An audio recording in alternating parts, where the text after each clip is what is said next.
Alright, what if the data is not linearly separable?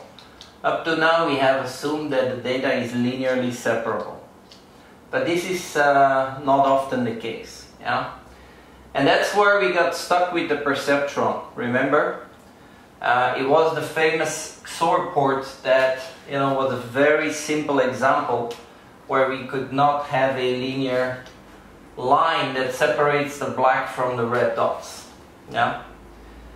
So how did we solve this with perceptron? Well, we looked at adding hidden layers and adding an activation function. And these are the building blocks of neural networks. But now let's see what we can do here. Yeah?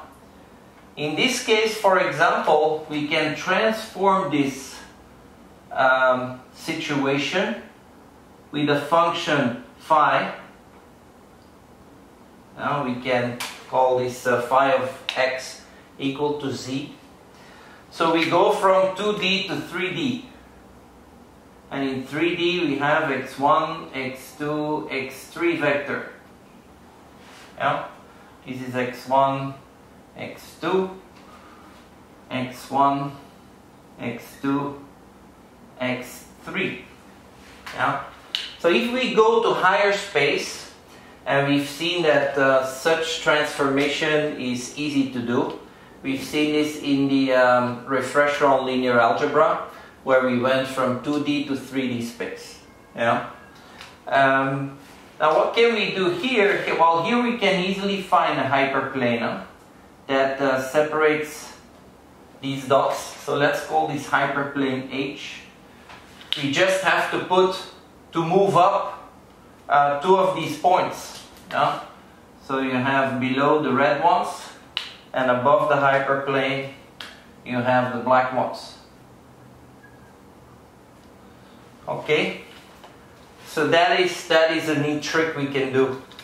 Now what does it mean in terms of our formula? Remember, we had L of alpha equal to the sum of alpha I minus half, and then we had two sums of alpha I, alpha j, yi, yj, and then we had xi, xj. Well, in this case we're going to have zi and zj. Yeah? So the dot product is now between the z vectors. Yeah? Now, let's take a look at another situation. What happens if the dimensions of the features are really high? Remember dimensions? Here are these three.